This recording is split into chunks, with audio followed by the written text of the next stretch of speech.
we ready to begin? Good morning! My name is Misty. Come on, Ike, it's time. We would be honored if you would join us. The greatest adventure of all time. We just become best friends. Yep! Come on, let's get in character. What are you waiting for, huh? Oh, come on! Well, Well, I'm properly caffeinated now. whew, thank goodness. After all those fallacies you've been showing me this week. Fallacy. Let's not desecrate today's episode with any of that. No, today is too important. It is a historic day in this. Yeah. Of the 365 days, Yeah, today is a historic day. it is. Why? Because Ruth Bader, not Yes. with a T, it's a D. D. Ginsburg, Yes. in 1993, was sworn in as the second female and the first Jewish female in the Supreme Court. Yes, she was. That's right. RBG, the notorious RBG. And we will give the next 14 and a half minutes in her honor. We're gonna. I even have my little pocket RBG wisdom book here on my desk. What is contained in the pages of your handbook there? I haven't never read it. Oh. I'm so glad you asked. A friend of mine on tour gave this to me, and it says Supreme Quotes and Inspired Musings from Ruth Bader Ginsburg. And whenever I was having a rough day, I would grab this book and open it and read one of her quotes. And What's your favorite one? you know, there are so many of them. How about this? Like, she's just Flip it to a random page and just Okay. give us some knowledge. feminism. I think the simplest explanation and one that captures the idea is a song that Marlo Thomas sang, Free to Be You and Me. Free to be if you were a girl, a doctor, lawyer, Indian chef, anything you want to be. And if you're a boy and you like teaching and you like nursing, you could like to have a doll too. That's okay. All right. Ruth. And Ruth. I just looked up Ruth Bader Ginsburg quotes. She had a lot. You know, you actually said something to me right before we started this that I think is really cool. She didn't become a Supreme Court justice until she was 60. Yeah, that's nuts. And she was there until she was 89. 87-ish. And she passed. 89, 87. She stayed on the court until the day that she passed away. That's right. Yeah. I like that fact. The other fact we were talking about right before. I want you to tell everyone that one because it's funny to me. It hit me because everyone likes to talk about all of the things that she did to advance women. And this one is something that is so small and so large at the same time. Yeah. And that no one would ever think about. Yeah. Number 9, I have a list of 16 Ruth Bader Ginsburg facts. And number 9 on harpercollins.com/blog/blah, blah, blah, blah, blah, is even though Sandra Day O'Connor sat on the U.S. Supreme Court for 12 years before Ruth Bader Ginsburg was appointed, the court did not have a women's bathroom until Ginsburg pointed it out. The Supreme Court Yeah. did not have a women's bathroom. The Supreme Court of the United States of America did not have a women's bathroom. Now, not to throw any shade or not to linger in that moment for too long, but she did have some flaws. I think this one is cute. Excuse me? It's on this list. We would call those quirks, not flaws. Okay, we'll call it a quirk. Okay. On the same list of 16 things, number 11, Ginsburg is a self-proclaimed terrible driver. I think that's adorable. I can't even picture her driving. Yeah, something her husband often teased her about. Guess how many times she failed her driver's test? Oh, no. How many? She failed her driver's test the first 5 times she took it. Oh. So an incredible person of the law, but could not. I bet you she could quote you every driver's law. She could. But operating that motor vehicle wasn't her strong suit. Oh, that's funny. Hopefully, Supreme Court justices are appointed a driver to escort them around. I would think that they probably are pretty protected. Yeah. That they would have a driver and probably some security with them all the time. And I think their time is probably more valuably spent studying the law to and from the courthouse than driving. Than driving. Yeah. Especially when you're 80-something years old. It's funny that you bring that up because it's something, you know, I'm an avid, huge fan of The West Wing. And one, they're famous, of course, for the walk and talk. And one of the things that I always like just kind of threw me off is when they would show up in the morning, they would walk, like a lot of them would walk from their homes to the White House and like go through the security at the front gate of the White House. And I was like, wait, the chief of staff doesn't have a driver? Huh? Yeah. That's weird. That right? is weird. It's like once you get down a certain rung, right? Like, like the you're on chief your of own. staff is like pretty high up there, you know? He's just on he's texting and driving. Right? I'm just like, what? Yeah. Anyways. Did you know that she appeared as an extra? No. Yep. In what? Despite the West Wing? I'll die. With Anthony Scalia. Another Supreme Court justice. Antonin Scalia, sorry. Despite their conflicting political views, Justice Ginsburg and the late Justice Scalia. Yeah, Scalia. Let's just go on that. Yep. Were close friends and shared a love of the opera. Okay. They appeared as extras in a party scene of Richard Strauss's Ariadne auf Naxos in 2009. There's even an opera that was written about their friendship called Scalia Ginsburg by Derek Wang. Interesting. Yeah, right? Yeah, because they were polar ends of the spectrum very often. But how interesting that they could be friends and enjoy the opera together. It's one of those things, like I kind of, I mean, obviously I wish that more people were able to reach across the aisle and see logic. And I like to think that they were two people that could have political or legal discourse and argue about things. And then at the end of the day, be like, but that's work. Yeah. Like, just because you view this or your perception of it is different doesn't mean you're a horrible person. Yeah, it's kind of like you and I debating pop culture all day long and then heading over to the bowl for a concert. Right. Yeah. Which, by the way, started last weekend. Yeah. And I got stuck in the traffic every day. Because the studio is nowhere close to the bowl whatsoever. Nowhere close to the bowl whatsoever. Don't even come looking for it. No. Do you have any facts? I don't want to dominate this whole thing. So I do. So clearly, like, when she was growing up, things were tough for women. Like, we were not exactly viewed as the same. Her mom was actually a very, very intelligent woman and a brilliant student. But her family could only afford to send one of their children to college. So at the time, they sent her brother, so Ruth Bader Ginsburg's uncle, to college. And a lot of people, a lot of family members would usually be pretty resentful about that. But her mom's response was pretty amazing. She took a job working in a garment factory to help her family pay for her brother to go to college. Oh, wow. So RBG took those lessons to heart, and Celia wanted her daughter to get an education that she never was able to, and pushed Ruth in school. And throughout her entire life, Ruth would always say, she would cite her mother as her greatest inspiration, that she was able to sacrifice something like that. And that's why she excelled, because she wanted to make her mom proud. Yeah. Well, another thing that has to do with her mom and school is that Ruth is not actually Ruth Bader Ginsburg's first name. Right. This is amazing. Yeah. She was born Joan Ruth Bader in 1933 to Nathan and Celia Bader in Brooklyn.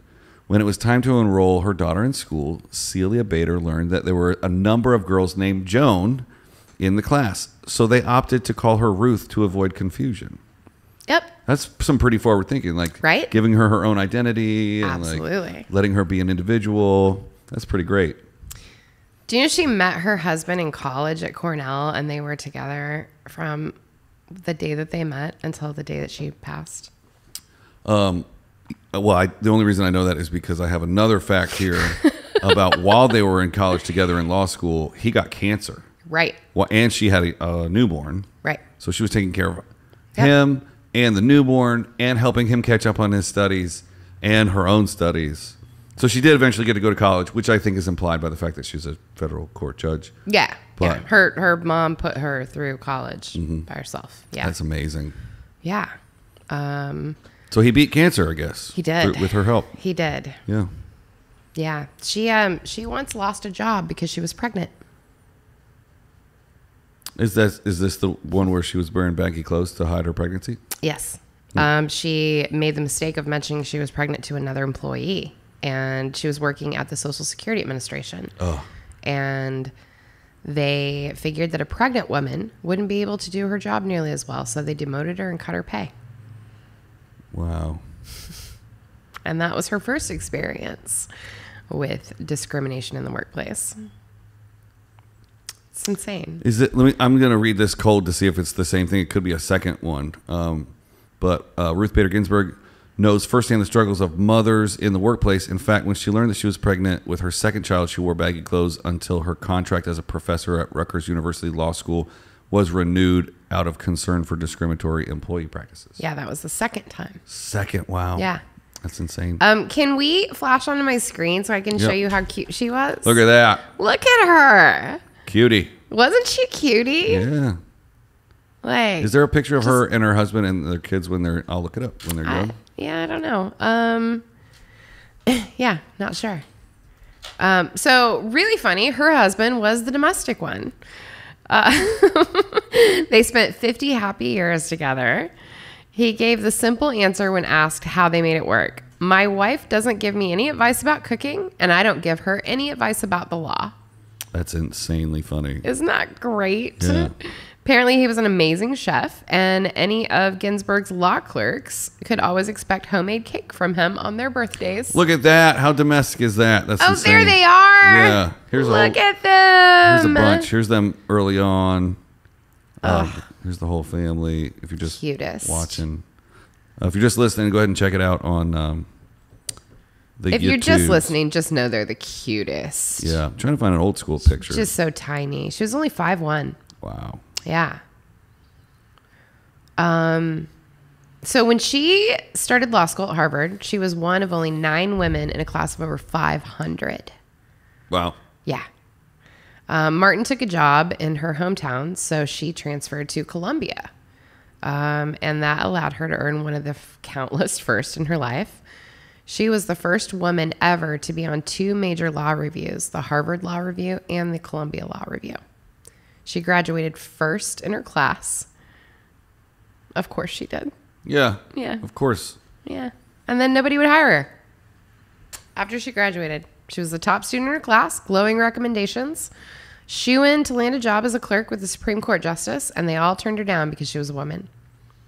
She ended up taking a job that she was completely overqualified for. And yeah. You know that you know what Jabbits are? Jabbits. Like So- Javits or Jabbits? Jabots. I don't know what that is. RBG is known for her jabbits or collars. Oh, or collars. Yeah. Yeah, that right. she made over her judicial robes. Sandra Day O'Connor and Ginsburg decided that since the traditional robes accommodate for showing a man's shirt and tie, as women, they would wear something that put their own twist on the style. I love that. That's pretty cool. I think it's so cool. Have you ever seen On the Basis of Sex, the movie about her? I just saw the cover on something else I was Googling. It's pretty great. It's pretty great. What's that available on if people want to go watch it? Oh, where can you find it? Hold Where on. can you find it? Here, I got it right here. It might be on iTunes. Oh, I'm sure you can get it on iTunes. Who played her? What is that? Felicity Jones played her. Okay. And Armie Hammer played Martin, her husband. Uncomfortability acknowledged. Moving right along. Also, can I tell you, he's back in the neighborhood. Okay. You know he lived in my neighborhood. I did not know He's that. back. All right. Mm-hmm. That's a whole nother episode. Don't feel safe. Let's see. It came out in 2018. Did you find... well, that's the official trailer. While you're looking for that, can I throw something back onto the Jabbits? Yeah. Oh, you can get it on Amazon. Okay, cool. There you go. The collars that she wore were more than a fashion statement. She wears particular collars to denote her opinion on a ruling. Her majority opinion lace collar was a gift from a former clerk, whereas a mirrored necklace serves as her dissent collar. Whoa, I never knew that. So you can tell how she's going to vote on something by the way she shows up dressed. Wow. Yeah. Sneaky little RBG. Yeah. Wow. That's super interesting. She played the cello and was in honor society. I'm not surprised by And that. was a baton twirler. What? The whole. Yeah. This is sign language for twirling batons. Wow. I twirled a baton as a child. I can tell. I can tell. My mother had one laying around the house. Yeah. And I knocked myself out many times with it. I'm not surprised. So this is one of the things that I have always known about her and had, I mean, overall, clearly I have a huge sense of respect for her, but this really like hits home for me. After years of not being paid correctly, not having any kind of pay parity with men and not being hired for certain jobs, just blatant discrimination, she found herself in a position to make some change. She founded the Women's Rights Project at the ACLU, and she finally got to go to work. Within a year of becoming the project's general counsel, the organization had embarked on over 300 gender discrimination cases. Wow. She took 6 of those cases to the Supreme Court and won 5 of them. And that was just the beginning of what she did. That was what she did as the start of her career as a lawyer. So, I mean, everything that you read about is how intelligent she was and how shrewd she was. So, like, that woman would scour every end of every legal textbook to find a way to win her cases. She spent over a decade in the legal system as a lawyer, and she knew that that just wasn't enough. So that's where her true genius began to show. Instead of trying to get the Supreme Court to ban discrimination, she strategically cut away at the countless sexist corners of the law. She was so cunning over half the time, people didn't even realize what she was doing. She would defend men, and in her court cases with men, she would set precedents for females. That's insane. That's really smart. Yeah. Yep. They have a quote here that I think lends to your point is fight for things that you care about, but do it in a way that will lead others to join you. Absolutely. So I think that's great. You stand up for yourself, but you don't off-put the other side so much that they're just like, which is what I think our country's going through mostly right now. We're so divided. Definitely. And it's like, if you don't agree with me, then F off. But like, let's all just figure it out. Yeah. Yeah. Compromise. And that's the thing. You want to, any good person in a debate would tell you the key to debating is to get that other person to end up on your side at the end of it. And making your point for you. Yeah. Yeah. And that's what she was an expert at. Yep. So I could literally sit and talk about this one for hours, but we are 17 minutes in already. Well, if there's somebody to go over on, it's RBG. Yeah, right? Ugh. And you guys will never know what led us to do this episode instead of another episode, but I think this was fate. I think it was fate so that I could showcase my... RBJ. I want to say J every time. I know. I'm going to put it back up here where it lives on my shelf right behind me. Just all out the of frame. time. Yep. Just she's out always of frame. with us. Well, real change, enduring change, happens one step at a time. And real Misty and Ike yes happens one episode at a time. It does for 15 minutes. And this has been a real honor of an episode to be able to tray pibute. Pibute tray. That's what we do on this show. We tray pibute. We do. Yep. I gotta say, my glasses are steaming up because it's so warm in our studio today. It is a little warm. I can't see. But since it's not Friday or any other day of the week, we'll see you tomorrow.